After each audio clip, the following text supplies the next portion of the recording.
Kama mnavyofahamu, Wakala wa Usajili wa Biashara na Mali BPRA ndiyo chombo cha kitaifa hapa Zanzibar chenye mamlaka ya kusimamia usajili wa biashara na mali.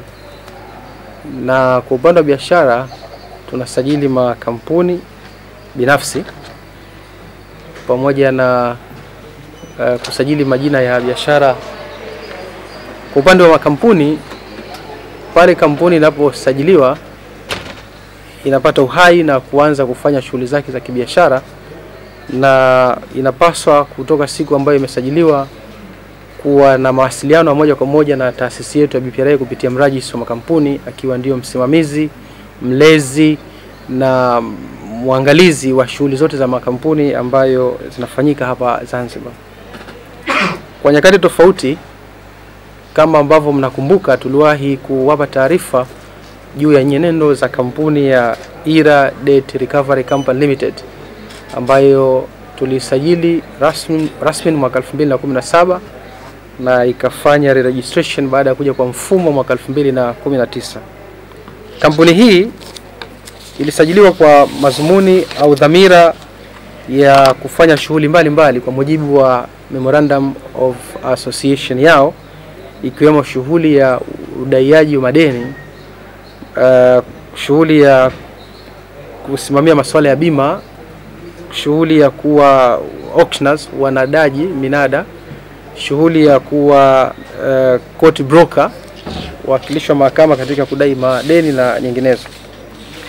Lakini katika kutekeleza majukumu yao hayo kwa mujibu wa memorandum yao, kampuni ya IRA tokea imeanzishwa kwa nyakati tofauti, sisi tumekuwa tukipokea malalamiko mbalimbali kutoka kwa wananchi, ikiwemo vitendo vile vya kihuni vya kuziwia mali za watu, kuweka vizuizini wanaodaiwa waliofikishwa katika ofisi zao, kujikopesha fedha ambazo zinawasilishwa au zinalipwa na wale wanaodaiwa kwa niaba ya wadai, lakini pia kukamata mali kwa muda mrefu zikiharibika pasipo kufuata utaratibu wa kisheria uliopo, na baya zaidi lile la kutumia vitisho, matusi pamoja na uwekaji watu vizuizini usiozingatia utaratibu wa kisheria. Na katika kulifanyia kazi swala hili tumechukua jitihada mbalimbali BPRA za kufuatilia malalamiko hayo, ikiwemo kuwaita IRA na kukaa nao vikao. Mwaka 2023 kwa mara ya kwanza tulikaa na kikao na watendaji wa IRA, akiwemo ndugu Isa Bakari Hamis Masud, ambapo yeye ni mkurugenzi na mmiliki wa kampuni hii pamoja na timu yake. Na lengo lilikuwa ni kutaka kusikia ukweli na uhalali wa hoja ambazo tumekuwa tukizipokea za malalamiko ya vitendo hivi vya unyanyasaji na dhulma vilivyokuwa ikifanywa na kampuni hii. Na ukweli tuliupata kwa kukiri kwa hii mara ya kwanza kuwa wanafanya kutokana na wasaidizi wao ambao walikuwa wakatumilia kwa maana ya mabouncer.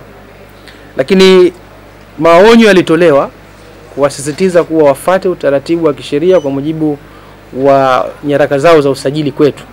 Lakini hali hii ilionekana kuendelea pasipo na kusita, na ilipofika mwaka 2024 kwa vile malalamiko haya yalikuwa yamekithiri sana, tulifanya kikao kwa mara nyingine na watendaji hawa wa IRA, akiwemo ndugu Isa Bakari Masud, kwa lengo la kutaka kuwasisitiza kwa mara nyingine kufuata taratibu za kisheria kwa mujibu wa usajili wao tuliofanya wa kuendesha shughuli za biashara.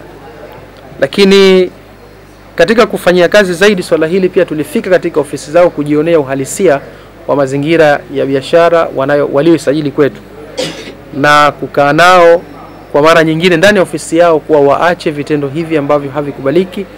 Lakini bado tatizo hilo limeendelea kufanyika, na tumeendelea kupokea malalamiko si tu kutoka kwa wananchi, lakini hadi kutoka kwa taasisi binafsi, NGO, na taasisi zingine za serikali, ikiwemo ile ya haki za binadamu Zanzibar, ambao na wao kwa nyakati tofauti wamekuwa wakipokea malalamiko kutoka kwa wananchi juu ya vitendo hivi vya IRA.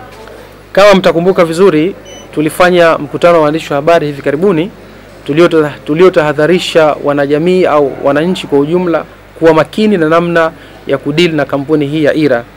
Lakini inaonekana makatazo na maonyo ambayo tumeyatoa bado yameendelea kufanyika hadi hivi karibuni. Vitendo hivi vimeendelea kufanywa na kampuni hii ya IRA, ikiwemo kuzuia mali za watu, magari, simu, fedha ambazo zinalipwa na wale wanaodaiwa. Basi nazo pia zimeendelea, matendo haya yameendelea kufanyika hadi tunafanya kikao hiki. Lakini jitihada tumechukua pia za kuwataka sasa wasitishe moja kwa moja vitendo hivi, lakini bado yani mazingatio hayakufanyika. Na ndio maana hivi karibuni, wiki mbili zilizopita nyuma, tulitoa notice ya kuwataka kampuni hii ya IRA wajieleze kwa nini tusiwachukulia hatua ya kuifunga kampuni hii. Na walitoa majibu yao, na bahati nzuri tumezingatia hoja zao, lakini kama mrajisi wa makampuni sikuridhika na hoja walizozitoa.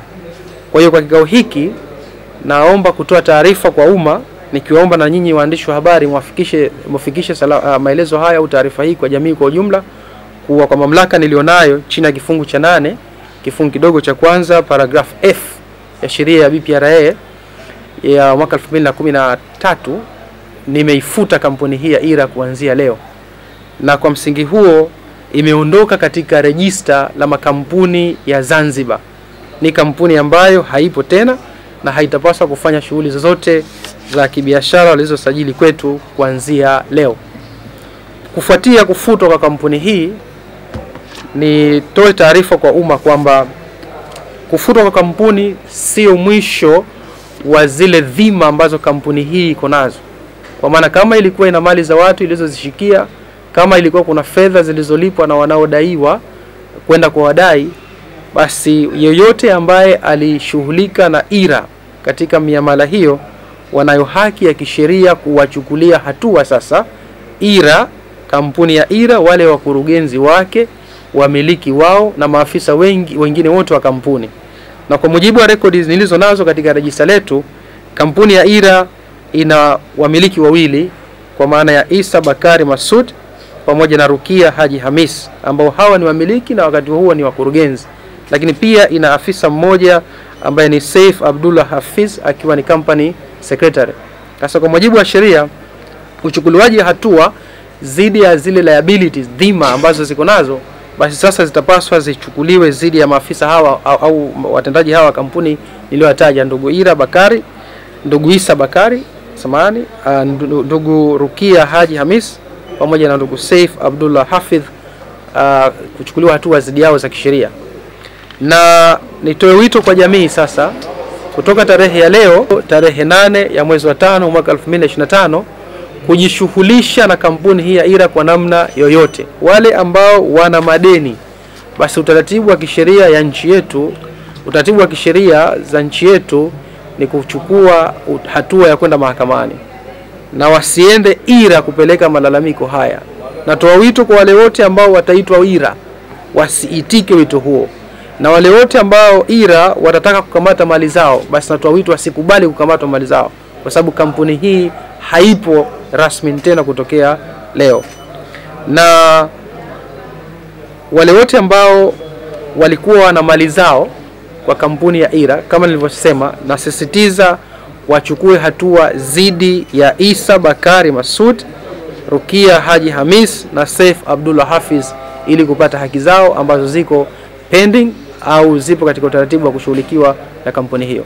Usisahau kusubscribe, kulike, kucomment na kushare Mshindo TV.